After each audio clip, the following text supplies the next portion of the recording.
Back to Geek Chef Gaming. I am your host, Chris the Geek Chef Tracy, bringing another Solarium Infernum beginner's guide. This one is going to be dedicated to duels.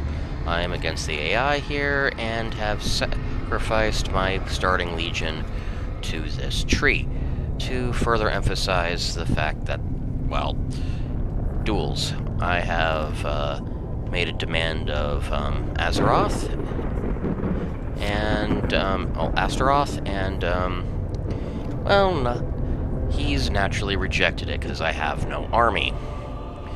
So I'll set into a Praetor duel. If you're the one challenging the person to a duel, you must select your Praetor first. This is a double-edged sword. This lets you, if you lead in strong, you might scare them away and they'll do nothing. If you go in too weak, they'll just put in their best dude and you're going to be fighting uphill. But in this case, we're going to go with Barbados here. He's a relatively low-level one, but he's got a nice variety of skills. It is worth mentioning that in a duel, well, we'll get to that in the next bit, but in a duel, your opponent will nominate their thing, and then the next stage you will both nominate a skill. I do not believe it's only turn like 5 or 6, so I do not believe Astaroth even has a Praetor. I kind of rushed the buying him, and everything else is kind of out of his price range at this point. At least I strongly believe it to be. You can adjust the wager up and down like almost anything else, and I'll go 9 just to try to twist the knife here, because I know he's going to forfeit.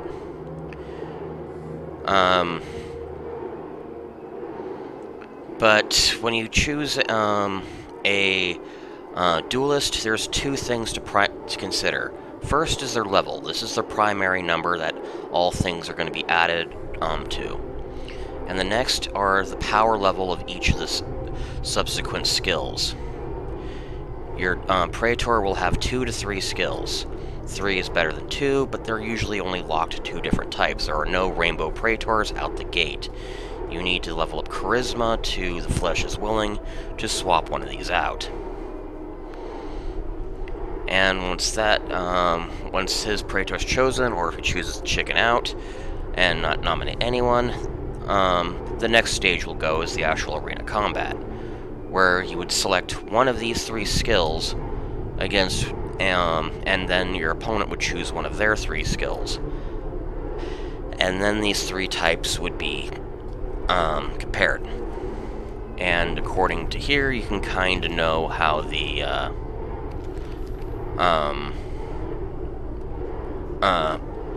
type tree works. It's a rock, paper, scissors type of situation. And basically, if your type is stronger than your opponent's type chosen, this little number here in the corner becomes 0. It doesn't matter how high or low it is, it becomes 0. Then your attack number is added to your level, and then you and that performs your and then any relevant how should I put this? Any relevant modifiers are put in place, like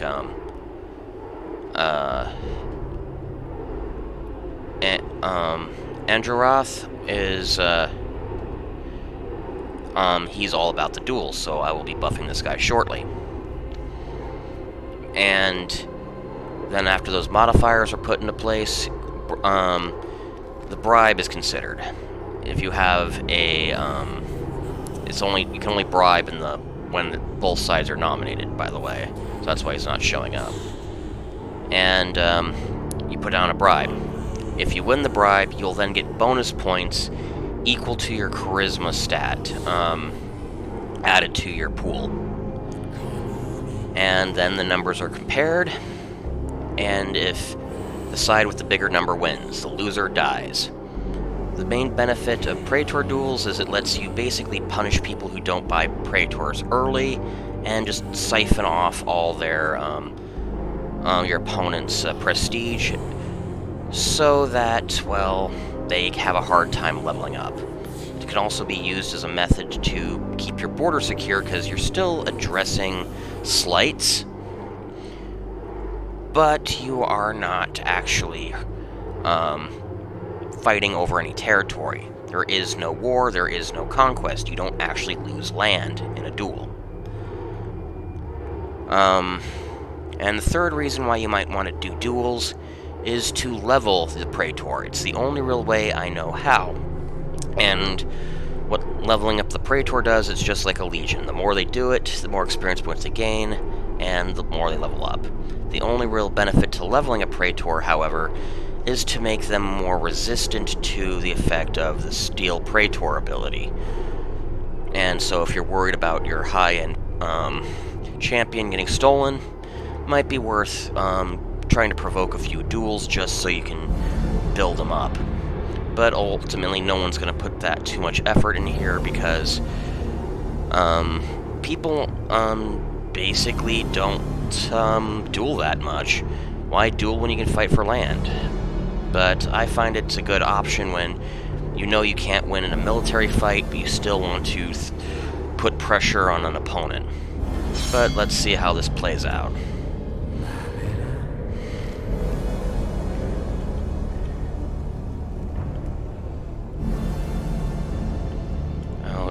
I'll put that one up. Ritual. Vanity is anointed. I had to put it. Oh, he has to be attached to a legion too. I did not know that. Okay, well, he is what he is.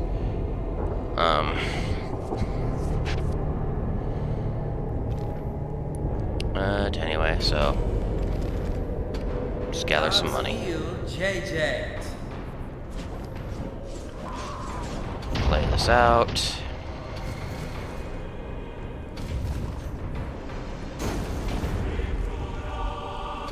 Yeah, he bought another unit rather than buying a Praetor.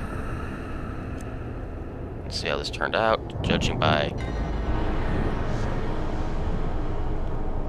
Okay, I don't mind that. Select tribute. Now he gets an opportunity to promote his champion. I won't know if I auto-win until a little later. And you can nominate somebody who's already up for fighting.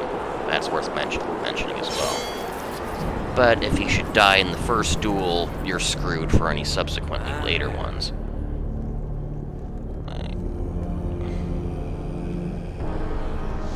Nope, that's not what I wanted. Demand rejected. Choose again.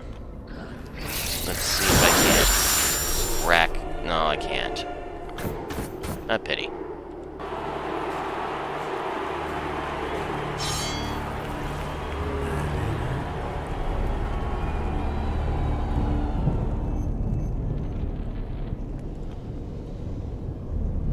Choosing your duel, always try to check your message board here because there's a lot of good information here. It tells you what events are still in play, who fought who, and what the end result was. Did anyone buy anything? But anyway.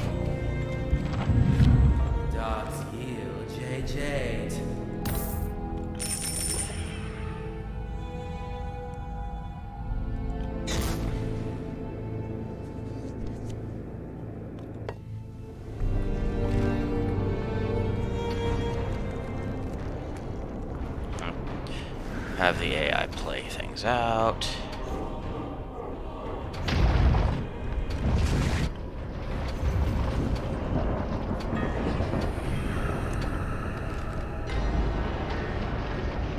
Upset in the arena. He nominated no one, so I just stole a fuck ton of prestige from him. And that's why you do duels. You just try to punish those who have weaker Praetors than you, scout to find out what they have and what their skills are, and just keep throwing your weight around. And that's how you do duels. If you ever need a primer, the encyclopedia goes into all the stuff in here.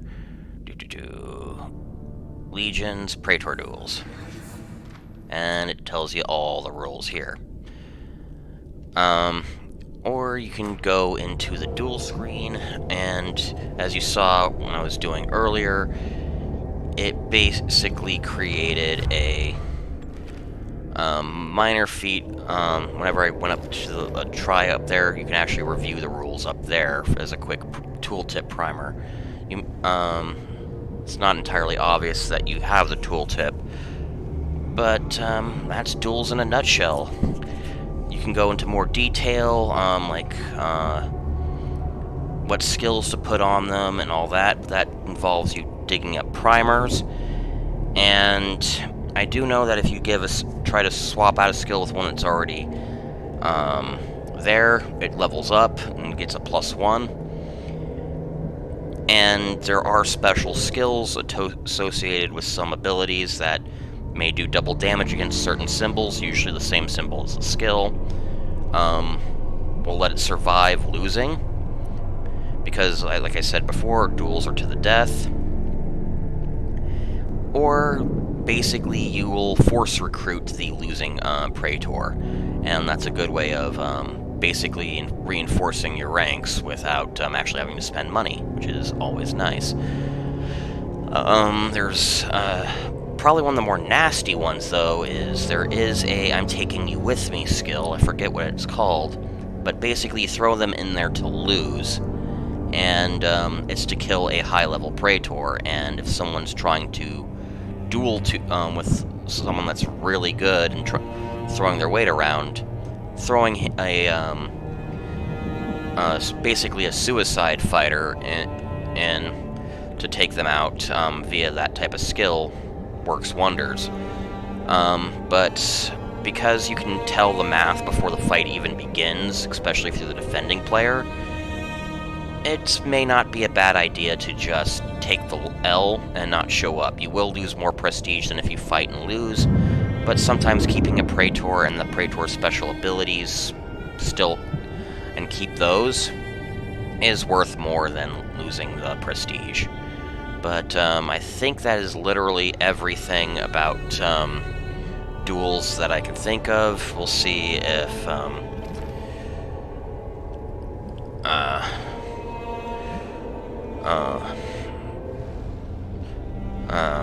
Beelzebub actually wants to do anything, because now they're choosing, but I don't think they will. They'll probably send out a challenge to, no. I would lose that one.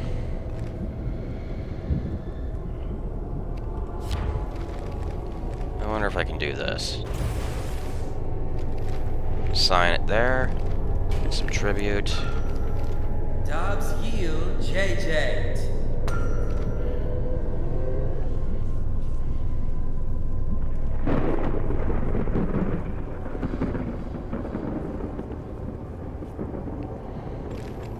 And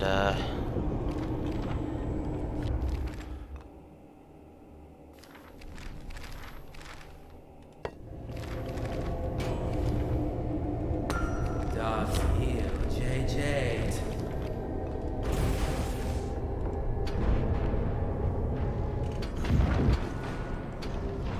yay for low order. Yeah. Beelzebub lost.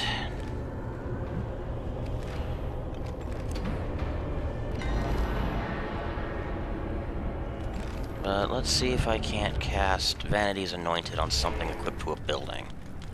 No. Okay, good to know. Now, we're learning.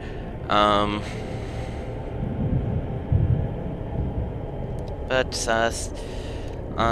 thanks for watching, and we'll have well, and have a good night. And the next one will probably be my last video, simply because well, I'm running out of things to really talk about, so it'll probably just be a general tips and strategies one. See you around for it.